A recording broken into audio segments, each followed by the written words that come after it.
Eclesiastes capítulo 2. Não, capítulo 1. Eclesiastes capítulo 1. Quem que escreveu Eclesiastes? Foi Salomão, não foi? Dizem que Salomão foi um dos homens mais sábios da terra que já houve, não foi? Você já ouviu falar sobre isso? Salomão foi um cara inteligente. Quantos livros ele escreveu na Bíblia? Quantos? 3. Quais foram eles, pastor? Cantares de Salomão, Provérbios e Eclesiastes. Dizem, eu ouvi uma história, que esses 3 livros ele escreveu em 3 momentos diferentes da sua história, da sua vida. O primeiro livro que ele escreveu, alguém me arrisca a dizer? Não, Cantares. Cantares ele escreveu na sua juventude. Porque na sua juventude, o homem, ele é o quê? Apaixonado, não é? Na sua juventude, o homem, para um rabo de saia, ele dá tudo, não é isso? E leia Cantares pra você ver. Se você lê Cantares, não é um velho que está escrevendo Cantares, não é um menino apaixonado que está escrevendo Cantares, não é? Tem uma tal de Sulamita lá que o Salomão faz tudo por essa Sulamita. Então, dizem que Cantares ele escreveu quando ele era moleque, quando ele era jovem. Ele era adulto, assim, homem formado, ele escreveu Provérbios. Porque Provérbios é de um homem maduro, de um homem que está entendendo as coisas. Agora, Eclesiastes dizem que ele escreveu no fim da vida dele. E é no fim que a gente tem a conclusão de tudo. É no fim que a gente olha para trás assim e vê todo o caminho que percorremos, e aí a gente sabe o que vale a pena e o que não vale, não é? Por isso que os anciões são tão importantes em algumas determinadas nações. Mesmo que o ancião ele nunca tenha tido estudo, ele é considerado de suma importância porque ele viveu aquilo que ainda os meninos, os adultos não viveram. Então, tá aqui, Salomão no finzinho da vida dele, e nós estamos falando do homem mais sábio, de um dos homens mais sábios que já existiu. Então é importante esse livro. Um dos homens mais sábios que já existiu está no fim da sua vida. Então o conselho que ele vai passar é bravo. O conselho que ele vai passar é importante. O conselho que ele vai passar tem argumento. Ele tem argumento para passar o que vai passar. E capítulo 1 e o versículo 2 vai nos dizer assim: vaidade de vaidade, diz o pregador, vaidade de vaidade, tudo é... Alguém tem uma versão mais nova aí, mais moderna? Ou está em todos escrito vaidade? Mas a palavra aqui é como se a correria da vida não valesse a pena. A conclusão que ele tem aqui, olha lá, o homem mais sábio que já existiu, no final da sua vida, ele olha para trás e ele fala: pessoal, a vida não vale a pena. A correria do dia a dia não vale a pena. E aí ele vai dar detalhes disso. E ele vai começar no capítulo 17. E o versículo 17, o capítulo 1 e o versículo 17. O versículo 17 é o início de todos nós. Sabe por quê? Porque ele vai falar assim: eu apliquei o meu coração para entender a sabedoria e a ciência. E não é assim que nós começamos? Deu os nossos 6, 7 anos, para onde a gente é enviado? Para a escola. Para aprender o quê? A sabedoria. Para aprender o quê? A ciência. E nós passamos 10, 12, 15 anos da nossa vida aplicando o nosso coração à sabedoria, ao entendimento, à ciência. E foi assim também na vida dele. Olha lá. E apliquei o meu coração para entender a sabedoria e a ciência. os desvários e as loucuras. Mas eu vim a saber que isso também era a aflição de espírito. Uma tradução mais moderna, essa palavra aflição de espírito é como correr atrás do vento. Tem umas traduções que falam assim, era aplicar o meu coração, a sabedoria era como eu correr atrás do vento, gera enfado, gera canseira. E não é verdade, porque a gente começa o ensino médio, quem começou o ensino médio e começou a aprender a matar a aula? E não queria mais ir para a escola, e cansado de ir para a escola, e a escola se tornou um enfado. Não é isso que acontece nas nossas vidas? E é isso que ele está falando.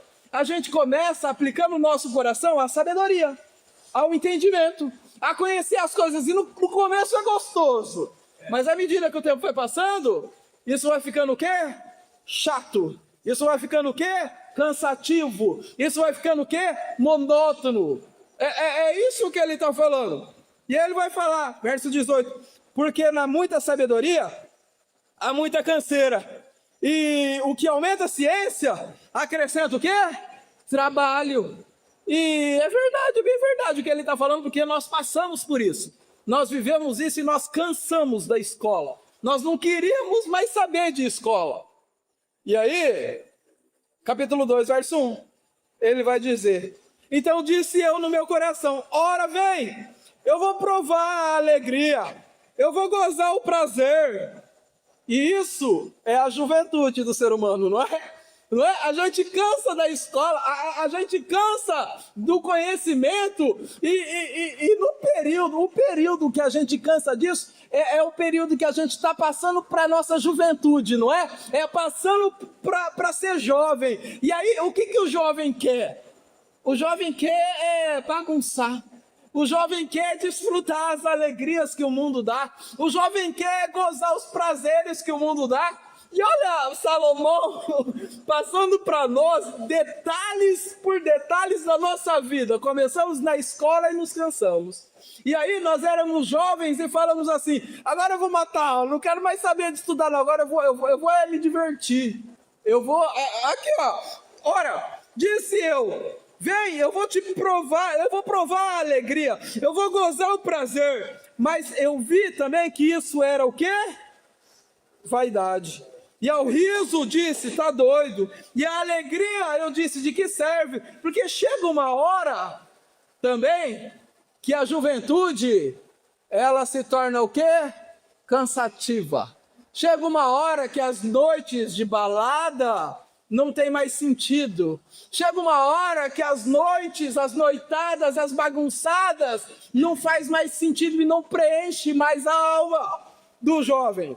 Não é isso? E ele está falando aqui, e olha lá, eu deixei o conhecimento para ir para a bagunça, eu deixei o conhecimento para ir para o riso, e agora, depois que provei disso, eu estou cansado, eu não quero mais isso.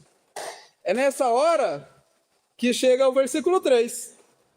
Busquei no meu coração como a me estimular com vinho, porque as bagunçadas, as noitadas já não tá mais preenchendo o vazio. Então o que a gente vai começar a colocar dentro de nós agora?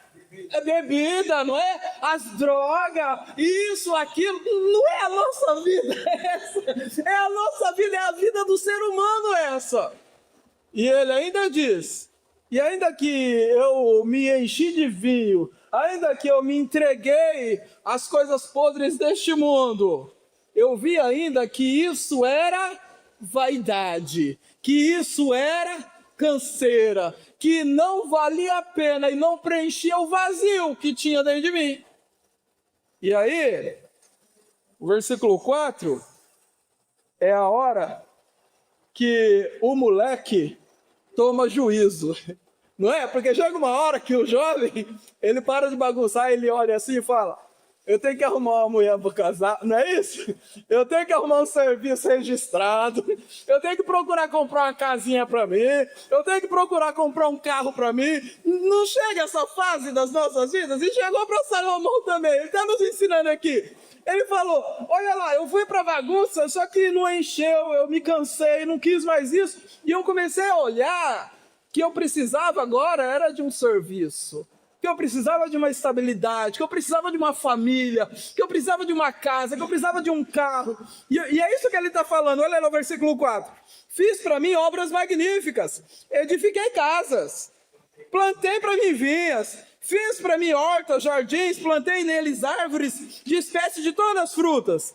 Fiz para mim tanques de águas para regar com eles o bosque que reverdeciam as árvores. Isso daqui é o jovem tomando o quê? Juízo. Isso daqui é o jovem se tornando homem. É o jovem se tornando adulto. Aqui ele vira um CLT. Aqui ele começa a trabalhar registrado.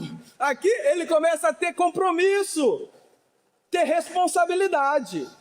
E depois que passa essa fase, ele começa a olhar para um lugar mais alto, que é o versículo 7. Adquirir o quê? Escravos. Servos e servas. Aqui ele já não quer mais ser CLT. Aqui ele já não quer mais trabalhar para os outros. Ele quer ser o quê? Patrão. Essa é a correria do dia a dia, não é? Ele não quer mais trabalhar para os outros. Ele não quer mais cumprir carga horária. Aqui ele está querendo ser patrão. E olha lá, adquiri servos e servas, e tive servos nascidos em casas, também tive grandes possessões de gados e ovelhas, mais do que todos que houve antes de mim. Olha ele se tornando patrão aqui, olha ele se tornando, deixando de ser funcionário e se tornando dono do seu próprio negócio. E essa é a correria do ser humano, essa é a vida que nós passamos. E qual que é o lema de todo patrão? Alguém sabe me dizer? É o versículo 8, a primeira palavrinha. Qual que é a primeira palavrinha aí? Amontoei. O patrão não pensa nisso? O patrão pensa em guardar. Depois que ele vira patrão, ele quer sugar os funcionários para guardar o dinheirinho dele, para fazer a fortuna dele. Não é isso? E olha aqui, Salomão também passando pelo mesmo processo. Amontoei também para mim prata e ouro, e joias de reis, e das províncias, provi-me de cantores e cantores, e das delícias dos filhos dos homens, de instrumentos de música e de toda espécie. E depois que ele começa a amontoar, que ele começa a guardar para si o seu tesouro, ele vai ser o quê? Verso 9. Engrandecido, ele vai se tornar importante. Ele vai se tornar engrandecido. Fui engrandecido e aumentei mais do que todos os que houve antes de mim. Depois que ele começa a amontoar, os olhos dele começam a olhar para o outro patrão e ele passa a ser concorrente desse patrão e ele quer ser maior que esse patrão. Não é? E agora é uma concorrência de senhores. Ele tem o tesouro dele, o vizinho lá do Dama também tem o tesouro dele. E agora o foco dele, sabe qual que é? É mostrar para o vizinho que ele é o quê? Maior, que ele é melhor, que ele é superior. Essa é a correria da vida. Esse é o sistema da qual todos nós somos colocados para passar. E o versículo 10, eu acho que é o ápice. O versículo 10 é como que chama aquele lá que é dono do satélite lá? Como que chama? O mais rico do mundo lá? Isso, esse é o Elon Musk. Aqui é o ápice, o versículo 10. Olha lá. E tudo quanto desejou os meus olhos, eu não neguei. Esse é o ápice da vida humana. Esse daqui é o nível Elon Musk. Aqui o cara chega no topo. E tudo quanto desejaram os meus olhos, eu não lhes neguei, nem retive o meu coração em coisa alguma. Verso 11. E agora ele está velhinho, depois de já ter corrido tudo. Essa vida louca em busca do ápice. Ele chegou lá. A ponto de que tudo que os olhos dele visse, ele não tivesse proibição alguma, ele tivesse autoridade para adquirir. E agora ele está velhinho, ele está no fim dos dias dele, depois dessa correria, e depois dessa vida desgraçada, de buscar o ápice, de buscar o topo, ele vai olhar para trás, e ele vai dar o conselho dele. E olha o que ele vai falar a respeito dessa vida, verso 11.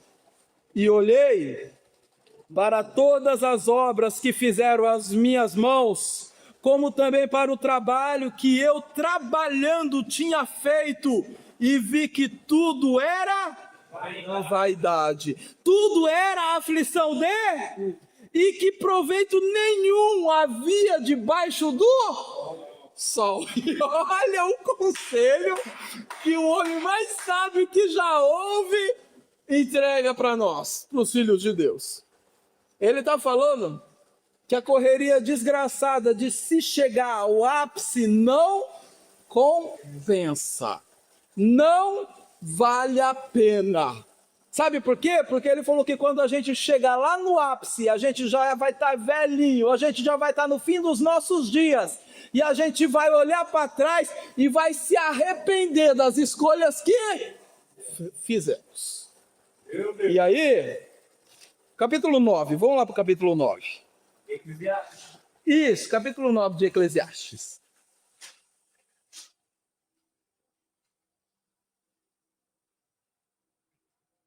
E o versículo 8. A conclusão dele é muito simples. A conclusão dele é Eclesiastes 9, 8.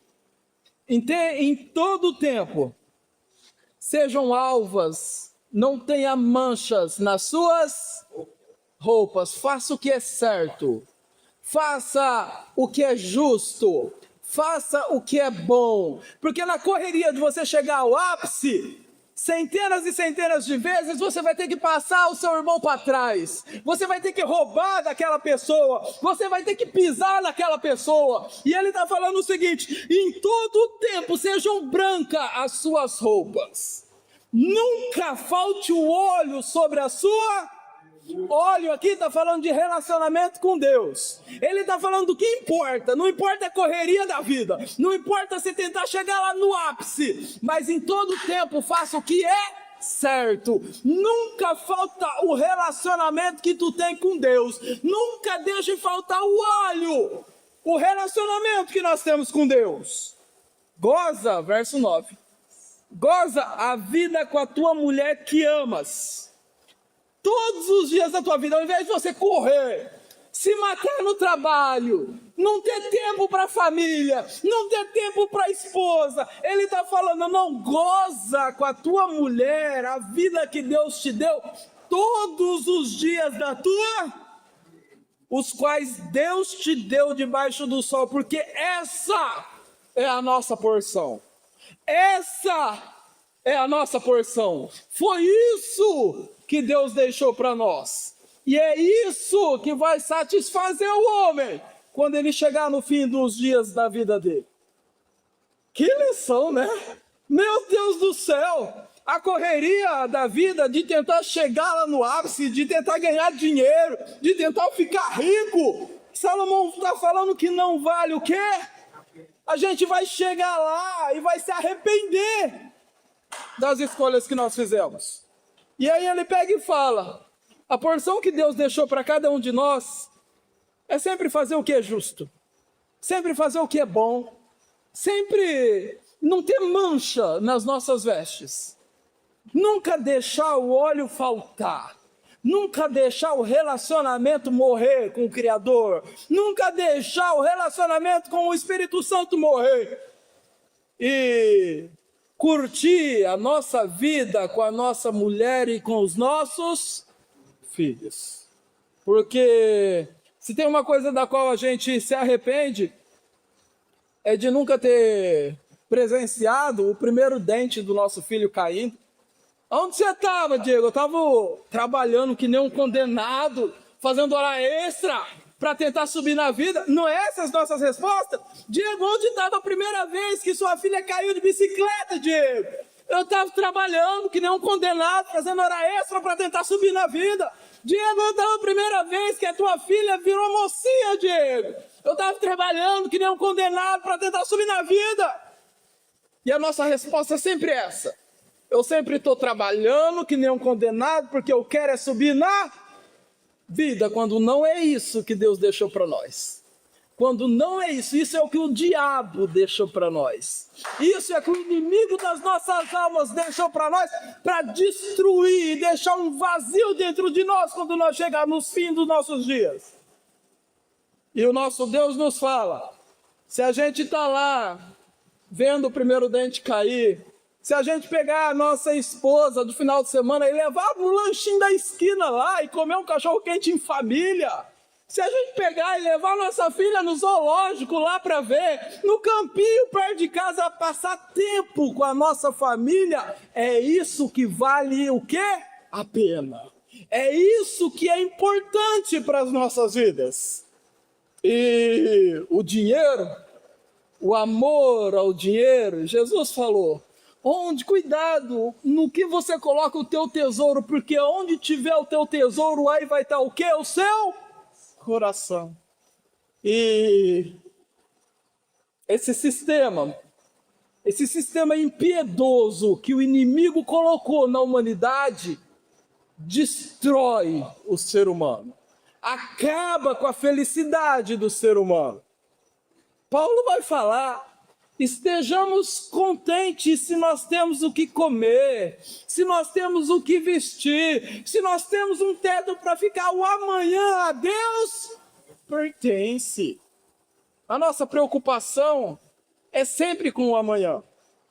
E vamos para João, vamos correr para João. João, dá tempo ainda. João. Onde lá o pastor Júlio leu? Mas a gente vai para o 12. Vamos para João 12. João 12. Jesus aqui está para morrer. E aí Jesus ele vai cear, ele vai almoçar ou jantar na casa de Lázaro. Lembra o Lázaro que ele tinha ressuscitado? João 12 é isso. E aí ele vai cear na casa de Lázaro. E diz aqui a palavra de Deus em João 12, que tinha 4 pessoas com Jesus à mesa. Olha lá, vocês acharam João 12? Faz assim, versículo 1. Foi, pois, Jesus 6 dias, olha aqui, faltava 6 dias para Jesus morrer. Foi, pois, Jesus 6 dias antes da Páscoa a Betânia, onde Lázaro morava. Onde estava Lázaro, o que falecera, e quem ele ressuscitara dos mortos. Fizeram, pois, ali uma ceia. A primeira pessoa que estava à mesa era quem? Marta. Marta servia. Lázaro era um também dos que estavam com ele à mesa. Então, a terceira pessoa aqui, quem que é? Maria. Olha lá, Marta, Lázaro e Maria, com ele à mesa. Verso 4. Então, um dos seus discípulos, quem? Judas, o Iscariotes. 4, à mesa com Jesus. E espiritualmente falando, isso daqui nos diz das 4 naturezas que nós temos quando nós passamos a viver com Jesus. Olha lá, 4 naturezas que nós temos dentro de nós quando nós passamos a viver com Jesus. A primeira natureza é a natureza de Marta. E Marta, ela faz o quê? Serve. Não é isso? Lembra? Já teve uma outra situação que Marta servia e Maria estava aos pés de Jesus, não foi isso? E Marta aqui de novo servindo. E nós temos essa natureza. Nós temos a natureza de trabalhar para Jesus. Queremos trabalhar, não queremos? Aceitamos Jesus e nós queremos trabalhar para Jesus. Essa natureza é nossa. E ela não vai sair de nós. A todo momento nós queremos mostrar serviço para Jesus. Assim como Marta queria.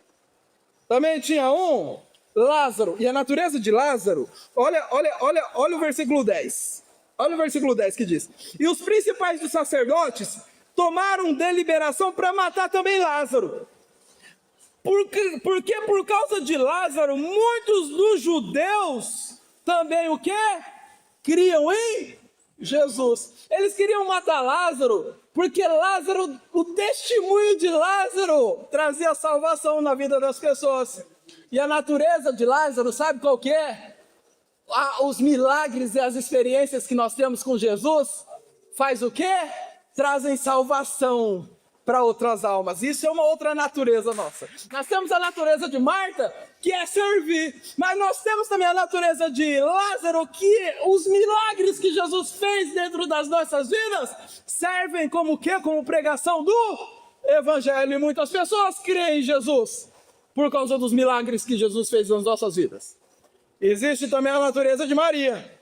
E Maria, ela pega um unguento de nardo puro e derrama aos pés de Jesus. E a gente aqui está falando do quê? De adoração. E nós temos a nossa natureza adoradora. Nós temos a nossa natureza de intimidade. Olha lá, naturezas que nós temos mediante o nosso relacionamento com Jesus. Nós servimos Ele como Marta. Os milagres que Ele faz na nossa vida trazem salvação a outras pessoas, como Lázaro. Nós temos a natureza de Maria, que é a natureza de adorar, de se relacionar, de ser íntimo dEle. Mas nós temos também a natureza, sabe de quem? De Judas. E a natureza de Judas, sabe qual que é? É sempre estar preocupado com o dinheiro. Se a gente ir para 1 Coríntios 11... Jesus está lá na última ceia com os discípulos, ele se põe à mesa e ele fala: esse aqui é o meu corpo, o pão é o meu corpo, coma dele. Esse daqui, esse vinho é o meu sangue, tome dele. Mas Jesus pega e fala assim: mas também qualquer um que tomar o meu cálice e comer o meu corpo indignamente será culpado do quê? Do corpo e do sangue do Senhor. E agora eu pergunto para vocês, estavam os 12 e Jesus, quem naquela mesa era indigno de tomar a ceia? Quem naquela mesa que estava junto lá era indigno de tomar? O traidor. Judas, o traidor. E ele traíra Jesus, vocês lembram com que ele traiu Jesus? Por 30 moedas de... Olha lá, nós temos a natureza de trair Jesus por 30 moedas de prata. A moeda de prata era um dia do trabalhador, sabia? Que a pessoa ia e trabalhava um dia, ela recebia uma moeda de prata. 30 moedas de prata, quanto tempo dá de serviço? Um mês de serviço. Se o nosso próximo mês não tiver garantido, eu não sou mais crente. Se os nossos próximos 30 dias não tiver garantido, a minha fé é abalada, eu não sou crente, o crente que eu era. Não é assim nas nossas vidas? Todos nós somos assim, todos nós temos problema com relação a isso. E Jesus está falando que a Marta, o serviço, pode continuar. O milagre de Lázaro pode continuar na nossa vida. A adoração de Maria pode continuar na nossa vida. Mas Judas tem que fazer o quê? Tem que morrer. Judas tem que morrer nas nossas vidas. Judas tem que morrer nas nossas vidas, porque quando Judas morrer, ele vai ser substituído por outro. E alguém lembra o nome desse outro? Quem que foi o outro? Matias, não foi? Atos 1 tá lá, não foi? Acharam, procuraram um substituto para Judas. E o que encontraram tinha por nome Matias. E se você pesquisar no Google o significado de Matias, vai dizer assim, o Google vai te dizer assim: Matias significa que aquilo que Deus me deu é um presente, não é meu. Aquilo que Deus me deu é um presente. E Judas em nós é aquilo que eu trabalhei, aquilo que eu suei, aquilo que eu dei o meu sangue é meu. O dinheiro que eu trabalhei é meu, não é de ninguém, é meu. Só que Jesus tem que fazer morrer. Jesus tem que fazer morrer essa natureza em nós, para que nessa natureza de Matias, de entender que tudo o que vem aos nossos braços é presente de Deus. Foi Ele quem nos deu, não foi nós que alcançamos, não foi nós que conquistamos, não é nosso, nós não somos donos, mas foi Ele quem nos deu. E a correria da vida, de tentar conquistar as coisas, de tentar chegar lá no ápice, é tudo porque essa natureza ainda reina em nós. ainda reina nos nossos corações. Por isso que se você ir para Êxodo, vamos lá para Êxodo, Jesus quer construir um templo. Êxodo 20, deixa eu achar aqui, Êxodo 24, abre lá. Jesus quer construir um templo, o tabernáculo lá em Êxodo 24. Em Êxodo 24, Jesus quer construir um tabernáculo. E aí ele pega e fala para Moisés subir para o monte. Êxodo 24 e 15. Olha o que vai dizer. Então, Êxodo 24 e 15. Então, subindo Moisés ao monte, a nuvem cobriu o monte. Acharam aí? Êxodo, capítulo 24 e o versículo 15. Então, Moisés, subindo ao monte, a nuvem cobriu o monte. Êxodo 24 e 16. E a glória do Senhor repousou sobre o monte Sinai. E a nuvem o cobriu por 6 dias. E ao 7º dia chamou a Moisés do meio da nuvem. Olha só. Moisés sobe para o monte, diz a palavra de Deus que a nuvem cobre o monte, e a glória do Senhor se repousa sobre o monte, e 6 dias a nuvem cobriu tudo o monte, e no 7º dia, Deus então chama Moisés lá do monte, é isso que nós acabamos de ler, verso 17, e o parecer da glória do Senhor era como de um fogo consumidor no cume do monte, aos olhos dos filhos de Israel. 18. E Moisés entrou no meio da nuvem. Depois que subiu ao monte, lá permaneceu por 40 dias. Ele já tinha ficado 7. Agora ele ficou mais 40. Quantos dias deu? 47 dias no monte para receber a voz de Deus, para ouvir Deus. E aí, capítulo 25, verso 1, Deus vai falar, depois de 47 dias no monte, aí Deus vai falar com Moisés, e olha o que Deus fala com Moisés. Então falou o Senhor a Moisés, dizendo, fala aos filhos de Israel que me tragam uma oferta. Moisés fica 50 dias no monte para ouvir Deus, e quando Deus abre a boca para falar com Moisés, o que Deus pede para Moisés? Uma oferta. Deus precisava da oferta? Quem criou o mundo? Se Deus quisesse fazer o tabernáculo aparecer, era só ele o quê? Era só ele falar, não era? Era só ele falar, haja tabernáculo, e o tabernáculo iria existir. Mas, depois de 50 dias de Moisés no monte, Deus abre a boca e fala para Moisés, Moisés, eu quero uma oferta, porque oferta não diz respeito da necessidade de Deus, mas oferta diz do que nós temos que nos desprender.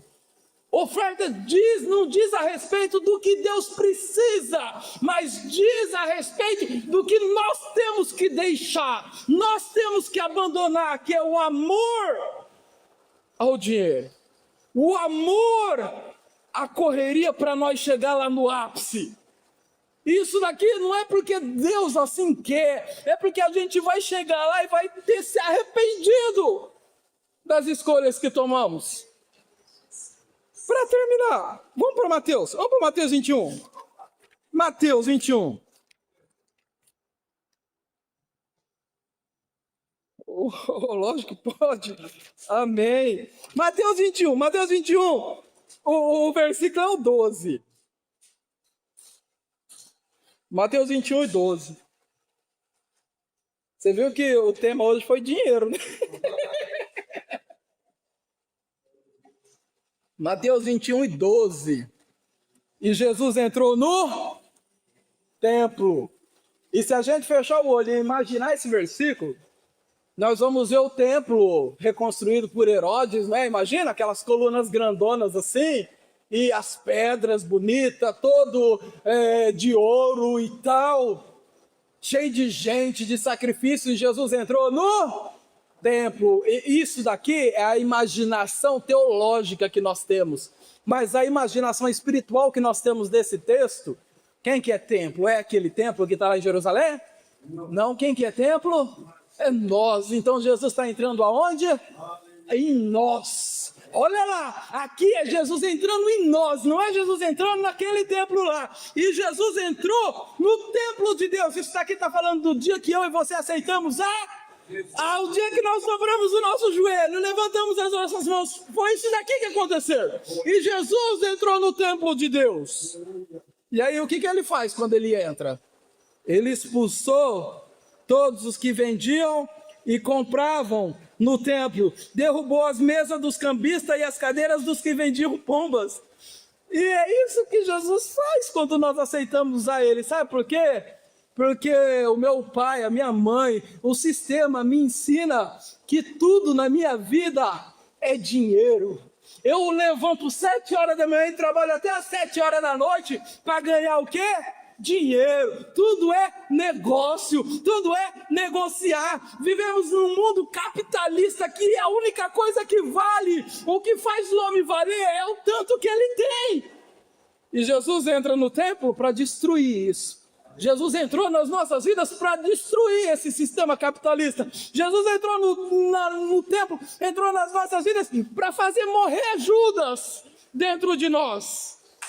Porque ele diz, verso 13, está escrito, é Jesus que está falando, a minha casa não será casa de negócio, a minha casa não será casa de compra e venda, a minha casa não será casa de só querer dinheiro, a minha casa será chamada casa de oração. Nós nascemos para nos relacionarmos com o nosso Criador, nós nascemos para viver em constante relacionamento e intimidade com Ele, e o dinheiro, a busca pelo dinheiro faz com que isso seja o quê? Barrado, faça com que isso não aconteça. E Jesus entra nas nossas vidas para destruir as pombas, os que vendem pomba, para destruir os comerciantes, para destruir o sistema capitalista que nos oprime, para fazer de nós o que Ele sempre quis que nós fôssemos: casa de oração, casa de relacionamento. E quando isso acontece, aí é curado os cegos, é curado os coxos, aí a cura começa a acontecer nas nossas vidas. Aí a cura começa a acontecer na nossa alma. E aí sim nós começamos a caminhar verdadeiramente na presença de Deus. E nós agora não servimos interessados no que Ele pode nos dar, mas nós servimos Ele pelo que Ele é. É necessário que Judas morra dentro de nós. É necessário que o dinheiro não tenha importância dentro dos nossos corações. Porque o Pai Ele é nosso. O Pai Ele não é meu. Se a gente ouvir a oração do Pai Nosso, ela é uma oração coletiva. Não é Pai meu que está no céu, é Pai Nosso. O pão não é Senhor, dá o pão meu. Não está escrito isso, está escrito dá o pão nosso. Toda oração é pedido pela família, é pedido para a família e não para o individual. E o que nós vemos hoje, até dentro da igreja, é um Deus que Deus me deu, Deus me abençoou, Deus me engrandeceu. A gente não vê mais Deus me deu, só que eu peguei e dividi com todo mundo. Deus me deu e eu peguei e compartilhei com todo mundo. Pai nosso, santificado seja o teu nome. O nome de Deus tem que ser santo, não porque Ele engrandeceu uma pessoa, mas porque essa pessoa foi engrandecida e Ele compartilhou com a família de Deus. Por isso que o Pai Ele é nosso e não meu. Tem que morrer Judas dentro dos nossos corações. Tem que morrer, e o dia que morrer, nós seremos chamados casa de oração, casa de relacionamento. Amém? O homem ali quer falar um poema, Júlio. Deixa ele falar um poema, amém?